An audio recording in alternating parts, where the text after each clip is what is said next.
kábíyèsí kábíyèsí kábíyèsí tó fáìn kábíyèsí tó rẹwà kábíyèsí o kábíyèsí o kábíyèsí o. Distinguished ladies and gentlemen,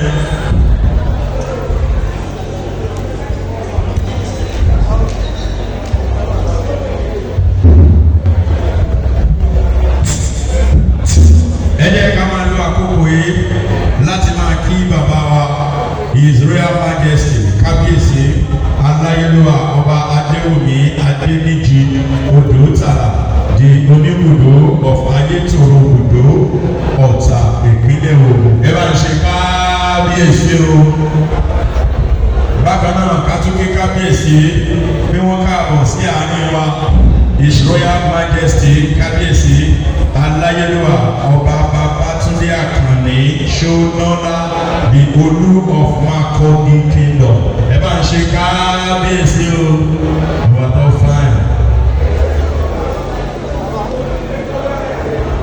Kábíyèsí ènìyàn ẹ gbọ́dọ̀ tún pè é pẹ̀lú nígbìrì ní tẹ̀lú lágége tẹ́lẹ̀ kẹ́ ẹ̀ tó jọba tọ́lùmá tí yàn fi pẹ́lẹ̀ sí tọ́lùmá ẹ má lọ arrest ẹ̀ fine man.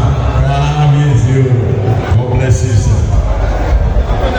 Onímọ̀ba akẹ́ràn pààlàlàbà ọmọọba kingdom ojú òní ti kìtì gbé. All right, ladies and gentlemen, pápápá la fẹ́ ṣe.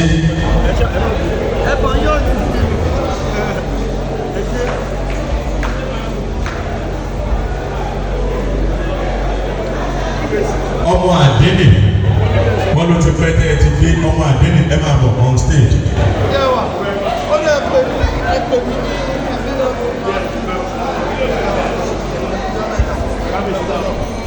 Ìyá mi ẹ má bínú àwọn bẹ́ẹ̀ mọ ní ikọ̀ ẹni ẹni ṣùgbọ́n bẹ́ẹ̀ yẹn bá ṣe lọ láti máa sọ pé àwọn ọmọ tí 8:30 lẹ́lẹ́ ti dé látàárọ̀ lọ́wọ́ pé ìyá ní báyìí lọ.